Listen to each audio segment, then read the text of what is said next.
Selamat pagi Bapak Ibu Saudara. Puji Tuhan. Hari yang indah, hari yang luar biasa. Hari ini saya akan berbicara masih tentang kebangkitan. Kebangkitan Yesus, yes, Yesus bangkit, amin. Tapi kita juga harus bangkit. Saudara mau? Ada seorang anak yang dibangkitkan Yesus juga, yaitu anak Yairus. Ya, anak Yairus. Kita akan baca Lukas 8 ayat 40 sampai 42, itu bagian pertama. Kemudian lanjut ayat 49 sampai 56. Karena dari ayat 43 sampai ayat 48 itu ada satu peristiwa yang lain. Di tengah peristiwa informasi tentang sakitnya anak Yairus sampai Yesus datang ke rumah anak Yairus, ada satu peristiwa lain, dan itu satu peristiwa yang sangat luar biasa tapi tidak dibahas pagi hari ini. Baik, kita akan baca ayat ini. Kita sama-sama berdiri. Semangat ya. Semangat, haleluya. Biar seru kita bacanya gantian. Nah, singer coba dibantu untuk ayat yang selingannya. Jadi maksudnya 40 seling 41 kemudian 42. Nah, 41-nya itu jemaat dipandu oleh singer ya. Baik. Demikian firman Tuhan. Ketika Yesus kembali, orang banyak menyambut dia sebab mereka semua menanti-nantikan dia. Maka datanglah seorang yang bernama Yesus. Ia adalah kepala rumah ibadat. Sambil tersungkur di depan kaki Yesus, ia memohon kepadanya supaya Yesus datang ke rumahnya. Karena anak perempuan yang satu-satunya yang berumur kira-kira 12 tahun hampir mati. Dalam perjalanan ke situ, Yesus didesak orang banyak. Ayat 49, silakan. Ketika Yesus masih berbicara, datanglah seorang dari keluarga kepala rumah ibadat itu dan berkata, "Anakmu sudah mati, jangan lagi engkau menyusah-nyusahkan guru." Tetapi Yesus mendengarnya dan berkata kepada Yairus, "Jangan takut, percaya saja dan anakmu akan selamat." Setibanya di rumah Yairus, Yesus tidak memperbolehkan seorang pun ikut masuk dengan dia, kecuali Petrus, Yohanes dan Yakobus dan ayah anak itu serta ibunya. Semua orang menangis dan meratapi anak itu. Akan tetapi Yesus berkata, "Jangan menangis, ia tidak mati, tetapi tidur." Mereka menertawakan dia, karena mereka tahu bahwa anak itu telah mati. Lalu Yesus memegang tangan anak itu dan berseru katanya, "Hai anak, bangunlah." Maka kembalilah roh anak itu, dan seketika itu juga ia bangkit berdiri. Lalu Yesus menyuruh mereka memberi anak itu makan. Sama-sama. Dan takjublah orang tua anak itu, tetapi Yesus melarang mereka memberitahukan kepada siapapun juga apa yang terjadi itu. Amin. Silakan duduk. Berbahagialah setiap orang yang telah membaca, mendengar dan melakukan firman Tuhan. Tuhan Yesus memberkati. Bapak Ibu Saudara, peristiwa kebangkitan anak Yairus. Saya memberi judul saya menyimpulkan tentang peristiwa ini adalah hidup lebih berarti. Jadi seorang yang sudah dibangkitkan, hidupnya jadi lebih berarti. Orang bilang kesempatan kedua gitu ya. Kita punya hidup sekarang ini satu kesempatan, betul ya? Ada lagunya itu ya, hidup ini adalah kesempatan. Tapi tidak sedikit orang-orang yang ternyata di kesempatan pertama ini istilahnya apa, lolos dari lubang jarum ya. Ada yang sakit parah, dikira udah mau meninggal, tahu-tahu sembuh dan punya waktu yang masih bisa dijalani. Ada orang yang sehat-sehat kecelakaan, wah udah seperti apa, hancur tubuhnya lalu ternyata selamat, hidup, masih tetap hidup. Nah, orang-orang seperti ini sebutannya kayak dikasih kesempatan lagi ya, kesempatan kedua. Ya, ada saudara di sini yang sudah mengalami kesempatan kedua? Puji Tuhan, Ibu Lili merasakan itu ya, mengalami kesempatan kedua. Jadi lolos dari lubang jarum katanya ya. Nah, ini saudaraku, saya ingin menggambarkan tentang anak perempuan Yairus yang dibangkitkan ini, kemudian kesimpulannya hidupnya itu lebih berarti. Beda ketika dia sebelum dibangkitkan. Ya, harus seperti itu. Harus seperti itu. Saudara mau hidup lebih berarti? Tapi kan kita nggak tunggu lolos dari lubang jarum, cukup satu aja lah ya. Tapi kita semua ternyata memerlukan satu kebangkitan, yaitu kebangkitan rohani. Kebangkitan apa saudaraku? Kebangkitan rohani. Dan kita semua harus mengalami kebangkitan rohani. Nah, peristiwa kebangkitan anak Yairus ini menjadi kebangkitan yang berbeda. Karena yang disembuhkan dan yang dibangkitkan adalah anak tokoh agama. Ini saudaraku, anak tokoh agama.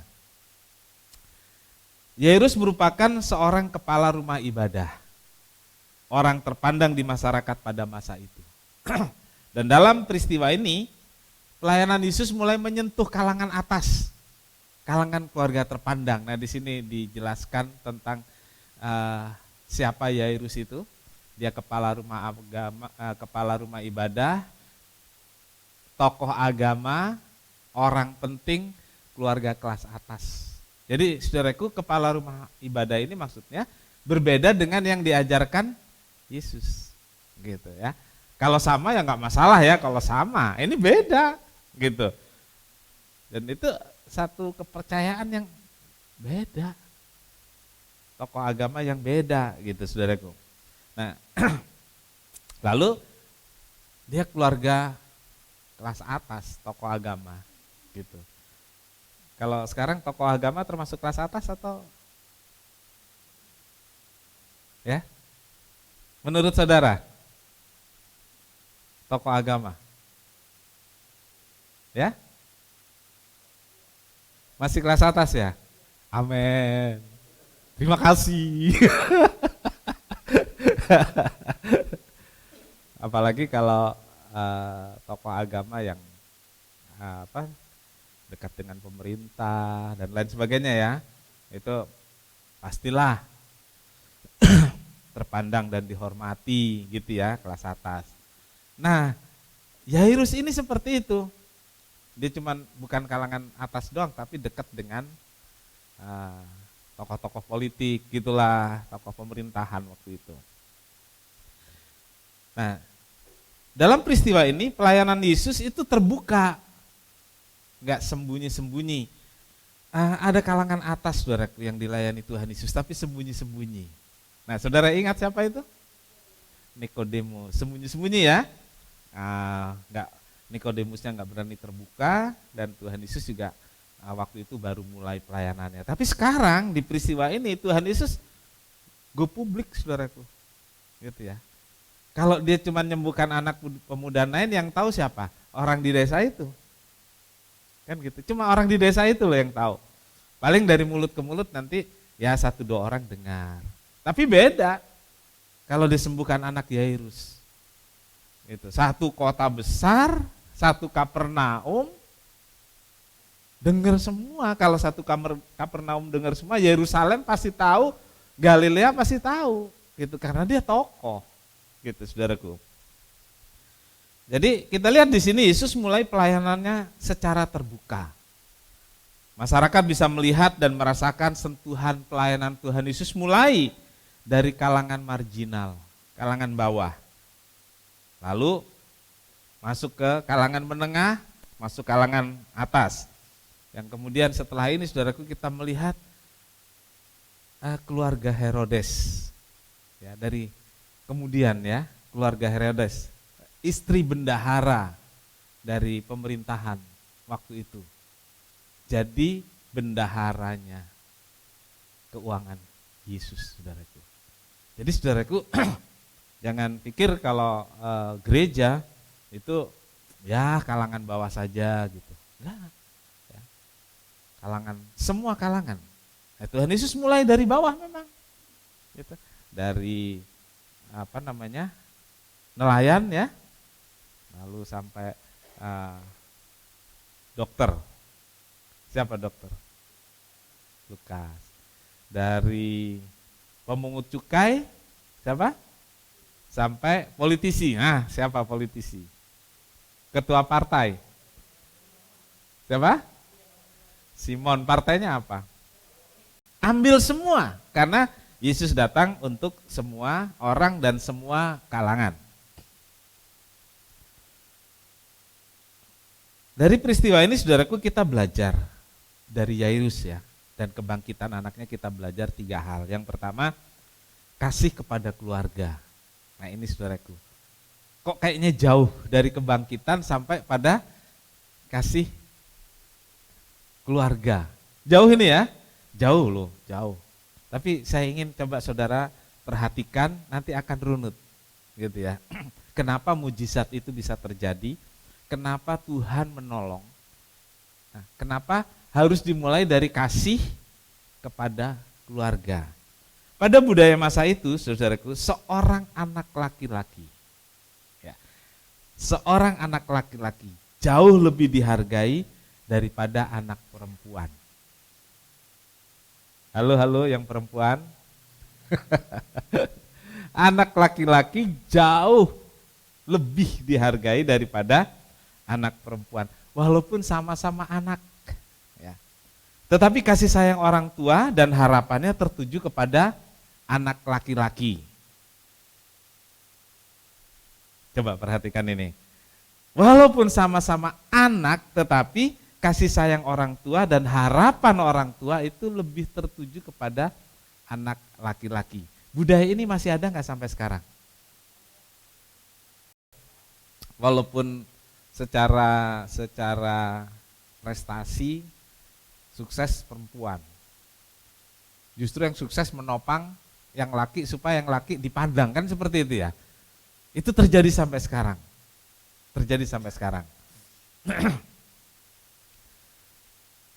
Kalau terjadi kedukaan, kan ini anak perempuan ini hampir mati katanya begitu ya. Kalau terjadi kedukaan, maka kedukaan anak laki-laki itu jauh lebih berat, lebih dalam daripada kalau anak perempuan yang meninggal. Kalau anak perempuan meninggal, biasa aja lah. Kesian deh lo. Kalau anak laki yang meninggal, wah seluruh dunia tahu gitu ya, nangisnya sampai ke ujung neraka kedengeran. Iya begitu, itu yang terjadi waktu itu. Saya bilang waktu itu ya, nggak yang disebut tadi, nggak loh, itu saya nggak nyinggung-nyinggung itu. Nah, Bapak Ibu Saudara, dalam hal ini Yairus menunjukkan sesuatu yang agak menyimpang, gitu ya, sesuatu yang agak menyimpang dari kebiasaan pada masa itu. Yairus menunjukkan perbedaan yang jelas dalam hal ini. Dia mengasihi keluarga, mengasihi anak-anak tanpa membedakan gender, tanpa membedakan pria dan wanita. Pokoknya dia anak, gitu ya. Anak perempuan satu-satunya. Nah ini tidak dijelaskan apakah ada anak laki-laki lain, anaknya yang laki-laki maksud saya, tapi dijelaskan ini perempuan satu-satunya, gitu. Kalau perempuan satu-satunya meninggal ya udahlah, nggak bawa marga ini gitu ya. Ternyata tidak. Dibela luar biasa anak perempuan ini. Semua usaha untuk kesembuhan dilakukan. Ya, pengobatan dari mulai pengobatan sederhana, mungkin dokter yang paling bagus di saat itu sebagai kepala rumah ibadah, sekaligus kepala keluarga. Status kepala rumah ibadah ini mengikat. Ya. Jadi kemanapun dia pergi, orang tahu siapa dia. Kepala rumah ibadah, seperti saya. Kemanapun saya pergi orang tahu saya pendeta. Kepala rumah ibadah di masyarakat, apapun yang dilakukan adalah dia sebagai kepala rumah ibadah. Tapi di sini saudaraku, ia tidak terhambat, tidak terhalang dalam menunjukkan kasih kepada semua anggota keluarga. Walaupun dia tahu batasan dan budaya waktu itu. Yairus berusaha dengan sungguh-sungguh, dia cari berbagai cara untuk kesembuhan anak perempuannya. Saya sebutkan selalu anak perempuannya. Kalau itu anak laki, saudaraku, ya memang anak laki dia pasti berusaha luar biasa. Tapi ini anak perempuannya, diskriminatif banget ya. Diskriminatif sekali waktu itu. Nah, apa yang bisa mendorong Yairus berlaku seperti ini, saudaraku? Karena kasih terhadap keluarga. Kasih terhadap anak-anak dan tidak membeda-bedakan. Nah, saudaraku, sebagai orang tua, saudara beda-bedain gak sih? Halo orang tua, beda-bedain gak sih? Ya? Enggak. Cuman satu yang berani jawab enggak.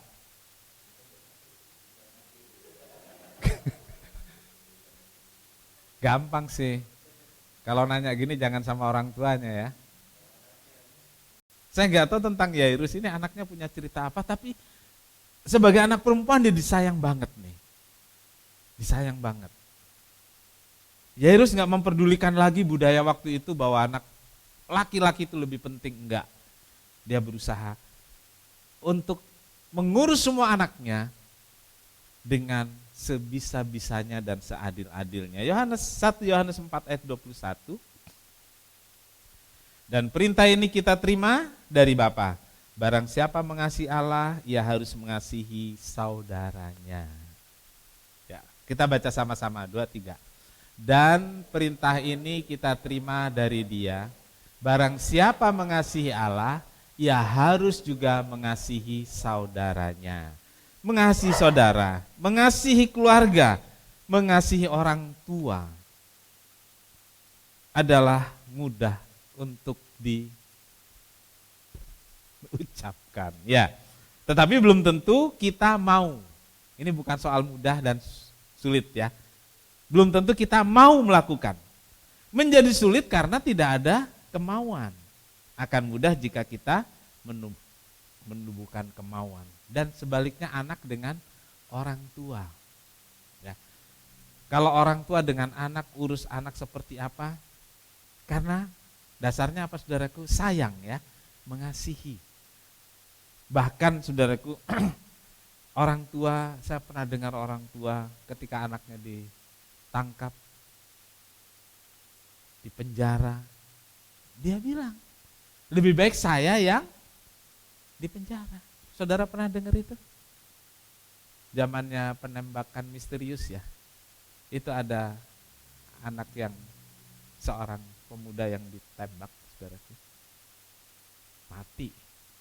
Dan tidak misterius lagi yang nembak, yang misterius ya. Yang anaknya ini ketahuan anaknya siapa. Orang tuanya bilang, kalau dia salah, ya sudahlah, dia masa depannya masih panjang. Lebih baik saya yang sudah tua ini. Saudara pernah juga mendengar seperti itu? Iya, itu sayangnya orang tua kepada anak. Anak itu bagaimanapun juga nggak ada orang tua bilang ya udahlah biarin mati aja dia nyusahin saya. Ada nggak orang tua bilang gitu? Nggak ada lah. Kalau ada nggak usah didengar itu, nggak usah didengar. Nggak ada, iya, nggak ada di hati kita sedikit pun. Karena kita sayang, ya. Sayang pada orang, pada anak. Nah, apakah anak seperti itu? Halo anak-anak, udah anak bisa seperti itu enggak? Orang tua yang jawab, belum. Sampai ada dibilang seorang ibu, dia bisa ngurus 10 anak. Tapi 10 anak ini belum tentu bisa urus seorang ibu. Kan itu ungkapan umum ya, ungkapan umum. Nah, jangan itu terjadi di gereja ini. Kasihilah saudara. Kalau kita nggak bisa kasih orang tua, gimana bisa kasihi saudara? Jangan bilang mengasihi Allah yang nggak kelihatan, orang tua. Gitu. Dan jangan pernah berkata membantu orang tua. Saya kasih tahu anak-anak muda, keluarga-keluarga muda, jangan pernah berpikir membantu orang tua. Orang tua nggak perlu dibantu. Iya, orang tua nggak perlu dibantu. Tanyakan, ada nggak orang tua yang perlu dibantu? Malu kalau orang tua sampai dibantu. Apalagi anak bilang orang tua bantu. Nggak ada. Oh, orang tua masih cukup, saya nggak perlu bantu. Itu anak kurang ajar namanya. Iya. Kalau orang tua itu nggak perlu dibantu. Tapi sama seperti orang tua urus kalian dulu masih kecil, kalau kalian sekarang sudah kerja, nggak usah sudah cukup, jangan bilang sudah cukup. Ya. Sudah kerja saja. Adalah sesuatu yang baik jika Anda berbagi. Bentuk kasih sayang. Ya, ingat itu. Orang tua nggak perlu dibantu. Orang tua yang diperlukan apa, saudaraku? Disayang, diperhatikan. Gitu. Nah, bentuk perhatian, bentuk sayangnya itu macam-macam. Salah satunya melalui pemberian, kan? Bohong kalau bilang saya sayang orang tua, saya perhatiin orang tua, tapi saudara nggak pernah kasih pemberian apapun. Enggak, gitu. Jadi saudaraku, mengasihi keluarga itu wujud dari kasih kita kepada Allah. Mengasihi saudara itu wujud kasih kita kepada Tuhan. Nah, semua perlu kemauan. Ya, semua perlu kemauan. Kalau nggak ada kemauan, ya nggak bisa. Gitu, dari hati, ya dari hati. Yang kedua tentang iman dan kerendahan hati. Jadi dari Yairus ini kita lihat tentang iman dan kerendahan hati. Status Yairus tinggi, ya. Tetapi di sini saudaraku ada perbedaan agama dengan Yesus. Perbedaan ajaran dengan Yesus. Gak mudah ya saudaraku, kalau udah beda keyakinan itu terus minta tolong, ya enggak gampang saudaraku. Dan ini jadi penghambat nih saudara. Masa tokoh agama gitu ya, tokoh agama, terus cari kesembuhan ke tokoh agama lain gitu ya. Ini nggak bisa diterima di masyarakat waktu itu. Jadi saudaraku, kepercayaan Yairus adalah Yahudi. Kepercayaan Yairus adalah penganut Taurat. Sedangkan Yesus membawa ajaran yang baru yang berbeda dengan Taurat. Waktu itu disebut berbeda, padahal Yesus ini menggenapi Taurat. Tapi dikenalnya berbeda ajaran, mengajarkan ajaran yang lain. Nah, ini statusnya beda. Lalu kemudian status dan kedudukan Yairus adalah kepala rumah ibadat, bertanggung jawab atas penyelenggaraan dan pelayanan dalam rumah ibadat itu.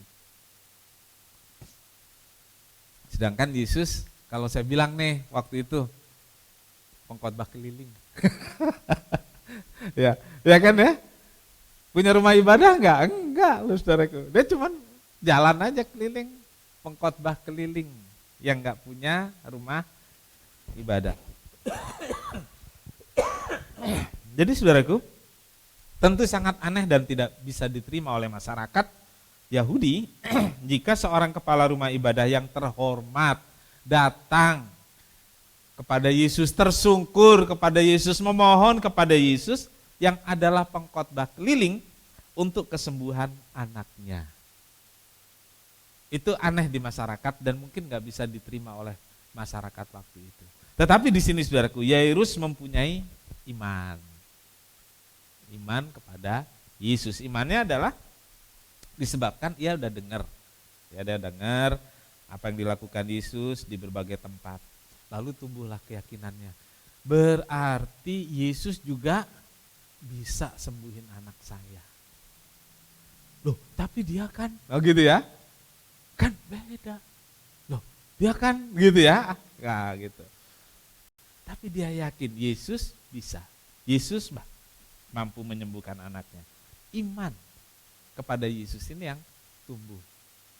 Walaupun dia berkepercayaan lain. Gitu. Kemudian karena dia berstatus tinggi, lebih tinggi dari Yesus, ada satu namanya ini saudaraku, kerendahan hati. Ya, kerendahan hati. Jadi status dan kedudukan yang terpandang ini tidak jadi halangan untuk dia datang kepada Yesus. Sampai ditulis apa saudaraku? Tersungkur memohon. Gampang gak sih? Apalagi statusnya lebih tinggi ya. Statusnya lebih tinggi. Mana mau tersungkur memohon. Tapi ini dilakukan oleh Yairus. Dia nggak peduli apa kata orang. Dia nggak pikir status dan kedudukan yang tinggi. Dia lepaskan semua atributnya. Yang penting, saya mendapatkan pertolongan untuk anak saya. Saya percaya Yesus mampu. Dan ini dilakukan oleh Yairus. Dan saudaraku, Yairus mendapatkan hasil dari iman dan kerendahan hatinya. Pelajarannya adalah saudaraku, seorang harus memiliki kerendahan hati untuk berjumpa dengan Yesus, untuk menghampiri Yesus agar mendapat pertolongan. Garis bawah ini, tidak cukup iman saja, perlu kerendahan hati. Ya, ini bukan soal siapa yang mendoakan, ini bukan soal pendeta besar atau kecil, tapi soal diri kita sendiri. Amin. Kita harus punya iman. Amin. Tapi itu harus disertai dengan kerendahan hati. Saudaraku, jangan gengsi, jangan jaim, gak perlu malu jika orang lain tahu kita sakit atau membutuhkan sesuatu. Gak perlu malu, gak perlu jaim. Kalau orang lain tahu, nggak perlu malu kalau kita sakit pendeta itu tahu. Nggak perlu malu kalau kita sakit tetangga gereja, teman segereja tahu. Apakah saudara merasa seperti itu? Kalau sakit malu diketahui orang lain, sakit merasa dikutuk Tuhan, dijauhkan Tuhan dari pemikiran seperti itu. Orang sakit semua juga sakit. Apa orang Kristen nggak boleh sakit? Apa kalau sakit itu berarti kurang iman? Enggak ada, saudaraku. Semua hal biasa. Kalau kita kalau kita mengalami penyakit, mengalami gangguan kesehatan apapun, mengalami hal-hal masalah yang lain, kita perlu orang lain, kita perlu pendeta, kita perlu rekan segereja, kita perlu Tuhan untuk menyelesaikan semua itu. Enggak usah malu, enggak usah gengsi. Jangan sembunyikan penyakitmu, jangan sembunyikan masalahmu karena gengsi atau malu. Justru kita dalam gereja ini, kita kekeluargaan.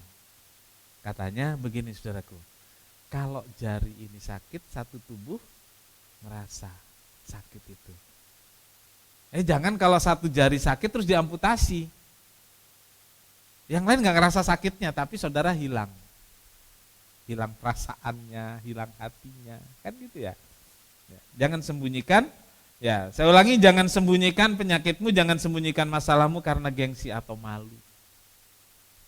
Ya tidak cukup iman, tapi juga diperlukan kerendahan hati agar pertolongan Tuhan sampai pada diri kita dan pada keluarga kita. Amin. Haleluya.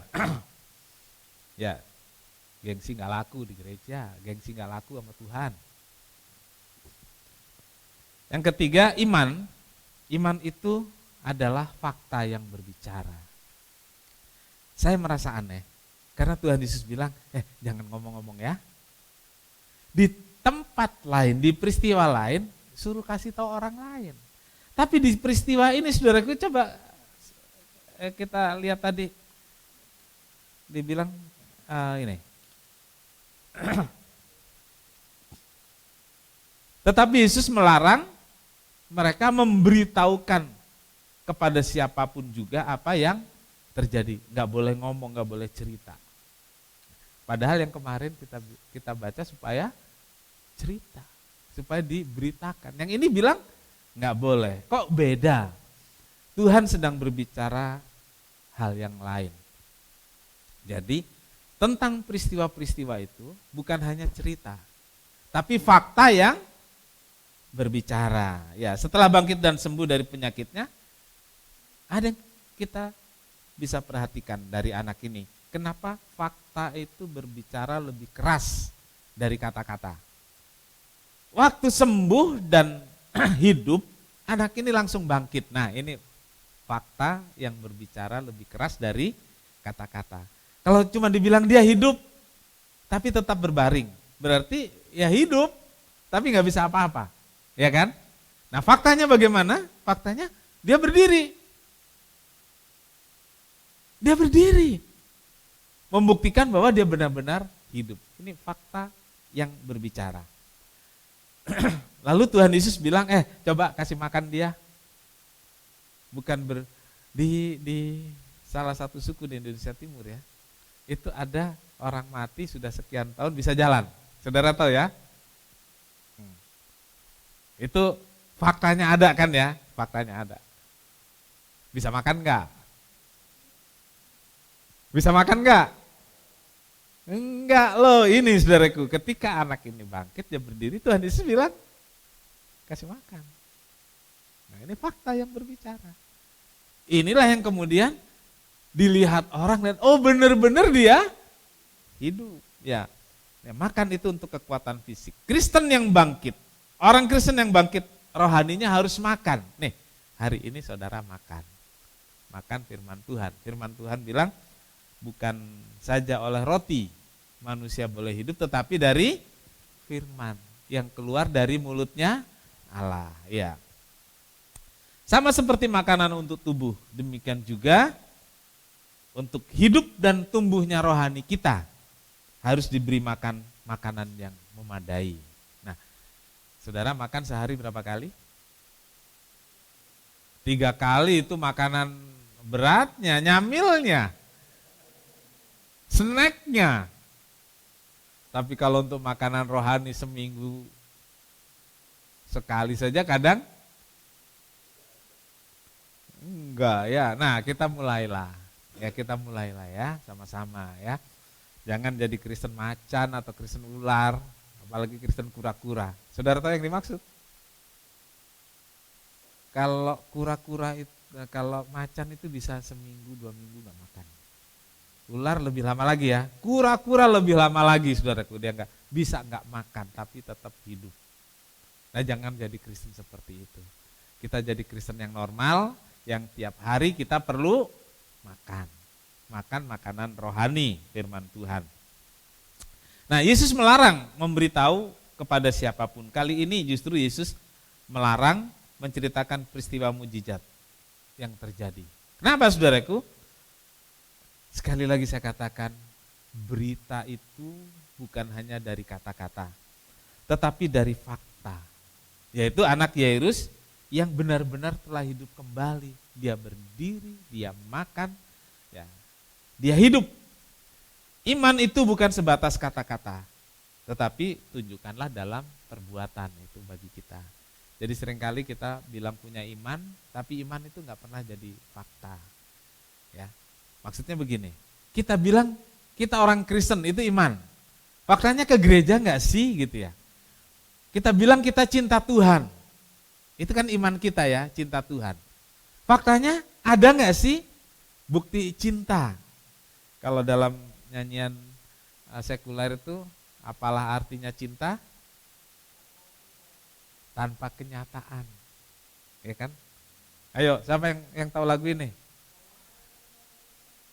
Wis, apalah artinya cinta tanpa kenyataan? Ganti dong, apalah artinya iman tanpa perbuatan? Ya, tanpa kenyataan apa? Bilangnya cinta Tuhan, faktanya beribadah saja M. Gitu ya.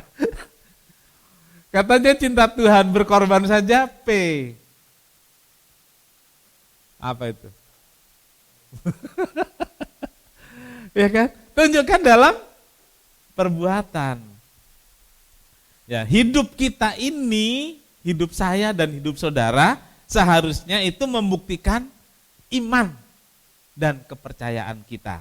Yakub 2 ayat 17, demikian juga halnya dengan iman. Jika iman itu tanpa atau tidak disertai perbuatan, maka iman itu pada hakikatnya adalah mati. Ya, saudara-saudara, kebangkitan anak Yairus ini membuat kehidupannya lebih berarti. Dia tadinya kurang dihargai sebagai anak perempuan. Ya, kurang dihargai sebagai anak perempuan. Tetapi setelah kebangkitannya, dia berharga di mata keluarga. Dia punya kesempatan kedua. Jadi saudaraku, ini penting mengangkat harga dirinya jadi tinggi. Mengangkat hidupnya lebih dihargai. Kalau kita sebagai orang Kristen mengalami kebangkitan rohani, hidup kita lebih berharga, hidup kita lebih berarti. Amin. Mari bangkit secara rohani. Bangkit supaya hidupmu lebih berarti dan lebih berharga. Tuhan Yesus memberkati. Kita datang pada Tuhan, kita nyanyikan refnya saja, sebab Dia hidup. Sebab Dia hidup, ada hari esok. Sebab Dia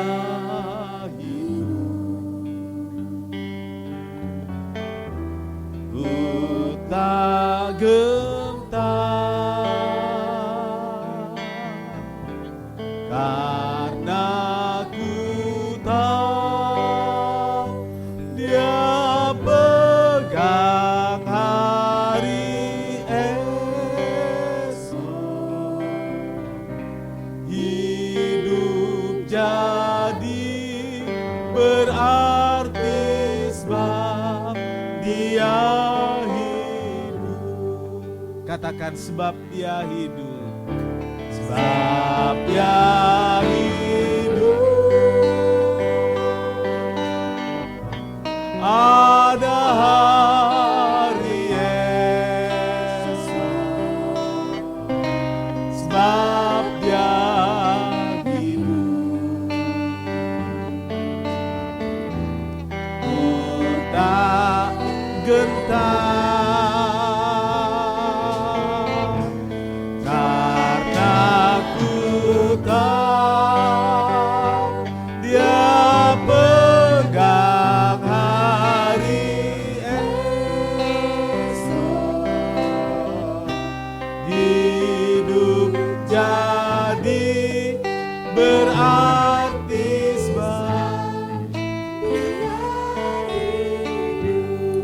Bapak Ibu Saudara, kita semua adalah orang-orang yang mendapat kesempatan lagi untuk melanjutkan hidup kita. Jangan sia-siakan, bangkitlah, bangkitlah. Sehingga kita bisa, hidup kita bisa bercerita tentang Yesus yang hidup. Hidup kita bisa cerita tentang Yesus yang menang. Hidup kita bisa cerita tentang Yesus yang berkuasa.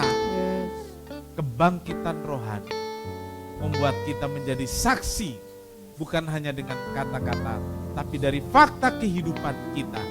Sama seperti anak Yairus, biarlah kita menunjukkan kebangkitan kita, menunjukkan kuasa kebangkitan itu dalam hidup kita setiap hari. Kita yang bangkit punya hari esok, kita yang bangkit punya kemenangan, kita yang bangkit, hidup kita berarti dan makin berharga. Kita angkat tangan. Sebab Dia hidup. Yes. Amen. Sebab Dia hidup, ada hari esok. Sebab Dia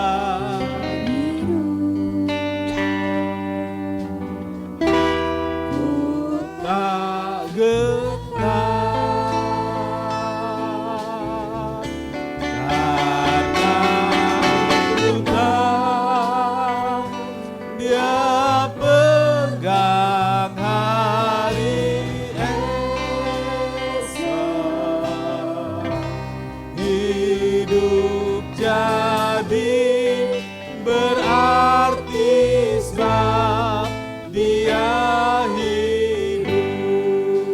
lagi sebab dia hidup, sebab dia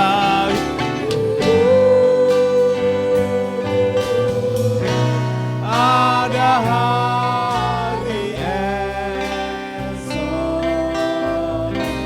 sebab dia hidup.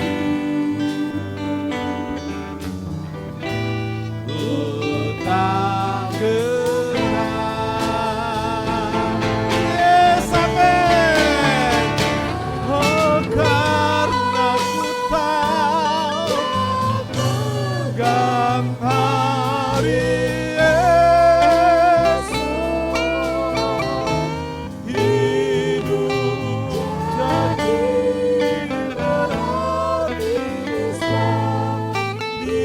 berarti hidup jadi berarti dia hidup.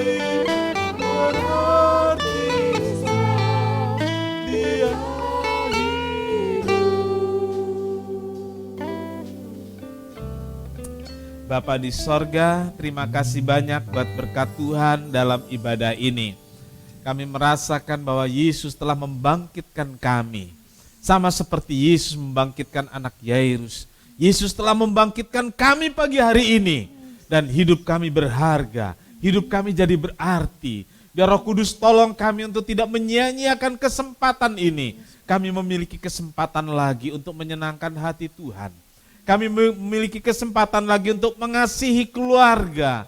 Kami memiliki kesempatan lagi untuk berkarya lebih lagi. Bahkan kami diberi lagi kesempatan untuk melayani Tuhan. Karena itu Tuhan Yesus kuatkan dan tolong kami semua, biar Roh Kudus semakin bekerja dahsyat dalam hidup kami, Roh Kudus semakin bekerja dahsyat dalam gereja ini, dan Tuhan dipermuliakan. Memberkati semua yang hadir, teristimewa, memberkati rekan-rekan sepelayanan yang melayani Tuhan pagi hari ini, biar kasih sayang Tuhan bekerja lebih lagi dalam pekerjaan, dalam keluarga, dan dalam membangun masa depan anak-anak-Mu yang melayani pagi hari ini. Terima kasih Tuhan, terima kasih. Kami berdoa buat rekan-rekan kami yang lain yang sedang ada dalam perjalanan berkunjung kepada sanak saudara di luar kota, biar Tuhan sertai dan berkati, jadikan mereka saksi Tuhan bukan hanya dari kata-kata, tapi dari kehidupan mereka sendiri yang bercerita tentang Yesus dan karyanya dan berkatnya dalam hidup mereka. Terima kasih Tuhan, terima kasih. Pimpin kami pulang dengan selamat, sertai hari ini, sertai sepanjang minggu dan sepanjang hidup kami. Korban persembahan, persepuluhan anak-anak-Mu, biarlah itu jadi persembahan yang menyenangkan hati Tuhan. Dan dari sorga, Tuhan melimpahkan segala berkat dan kebajikan, sehingga anak-anak-Mu terpelihara jasmani dan rohani, dan Tuhan dipermuliakan. Terima kasih Tuhan, terima kasih. Bapak Ibu Saudara yang kekasih dalam Tuhan, Tuhan memberkati dan melindungi engkau. Tuhan menyinari engkau dengan wajahnya dan memberi engkau kasih karunia. Tuhan menghadapkan wajahnya kepadamu dan memberi engkau damai sejahtera. Sekarang saudaraku, terimalah berkat dan damai sejahtera dari Allah Bapa, kasih karunia dari Tuhan Yesus, serta persekutuan Roh Kudus serta kita sekarang sampai selamanya. Ini doa kami Tuhan, kami alaskan di dalam satu nama, yaitu di dalam nama Tuhan Yesus Kristus Juru Selamat dan Penebus kami berdoa. Bapa kami yang di sorga, dikuduskanlah namamu, datanglah kerajaanmu, jadilah kehendak-Mu di bumi seperti di sorga. Berikanlah kami pada hari ini makanan kami yang secukupnya, dan ampunilah kami akan kesalahan kami, seperti kami juga mengampuni orang yang bersalah kepada kami. Dan janganlah membawa kami ke dalam pencobaan, tetapi lepaskanlah kami daripada yang jahat. Karena Engkau-lah yang punya kerajaan dan kuasa dan kemuliaan sampai selama-lamanya. Amin. Bapa, terima kasih. Bapa,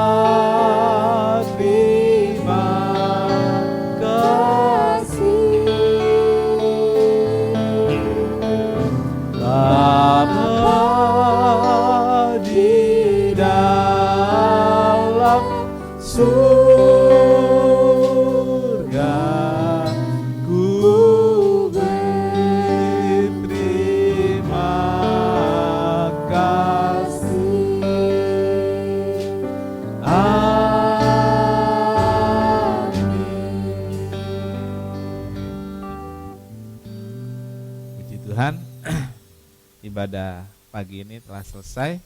Tuhan Yesus memberkati saudara semua.